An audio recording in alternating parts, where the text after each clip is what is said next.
आपके मध्य हमारी लोकसभा में सांसद हैं राजस्थान से श्रीमती रंजीता कोली। उस पे हमला हुआ है राजस्थान में, उसके संसदीय क्षेत्र भरतपुर में, कामा में। उसके लिए आपको बताने आए हैं कि किस तरह से राजस्थान में कानून व्यवस्था बिगड़ी हुई है। खान माफिया कैसे सिर चढ़ करके बोलते हैं, और एक सिटिंग एमपी जो हमारे लोकसभा की सदस्य है, संसद सत्र चल रहा है, उसके बावजूद भी उनमें इतनी हिम्मत आ गई है कि वो हमारे संसद सदस्य की गाड़ी पे पथराव करते हैं, उसको चोट पहुंचाने का प्रयास करते हैं, उस पे हमला करते हैं। और ये पहला हमला नहीं है, ये चौथा हमला है उस पे।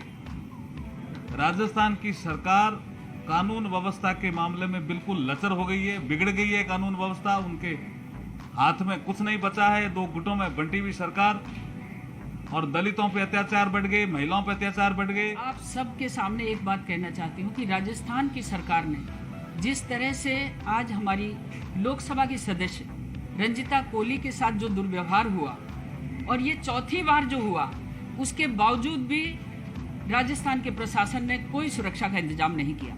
दूसरी बात ये भी है कि एक दलित परिवार से है और साधारण परिवार से चुनाव लड़कर इस लोकसभा के मंदिर में आई है, लेकिन ये उनको सहन नहीं हो रहा। और भू माफियाओं में जिस तरह से बार बार भू माफियाओं ने ही उस पर अटैक किए, और अटैक करने वाले का नाम भी हमारे यशस्वी राज्य मंत्री जी ने, भाई अर्जुन जी मेघवाल ने आपके सामने रखा है। और मैं ये कहना चाहती हूँ कि राजस्थान जब महिलाओं के अपराधों को नहीं रोक पाता, और उसके साथ साथ जो वहाँ का मुख्यमंत्री है वो स्टेटमेंट अपराधियों के पक्ष में देता है, बलात्कारियों के पक्ष में देता है, शर्म की बात है।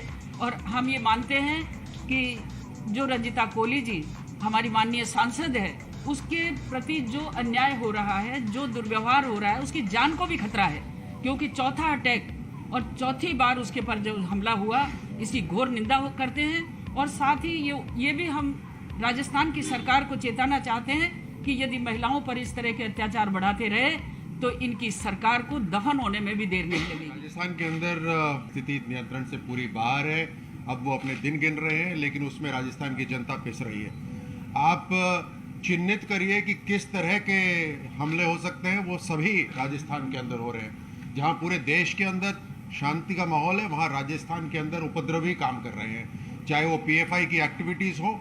और दुख तो इस बात का होता है कि इन पीएफआई की जो एक्टिविटीज़ हैं उसको सरकार का संरक्षण मिलता है। जहाँ कांवड़ यात्रा होती है वहाँ पे धारा 144 लगा दी जाती है, जहाँ रामनवमी होती है वहाँ धारा 144 लगा दी जाती है। खनन माफिया को पूरी छूट दी गई है, क्योंकि पूरे देश के अंदर जो कांग्रेस को चुनाव लड़ना है, उसको लगता है मुझे यहीं से राजस्थान को बेचकर ही वो चुनाव लड़े जा रहे हैं। सारे के सारे राजस्थान को पूरी तरह से बेचा जा रहा है।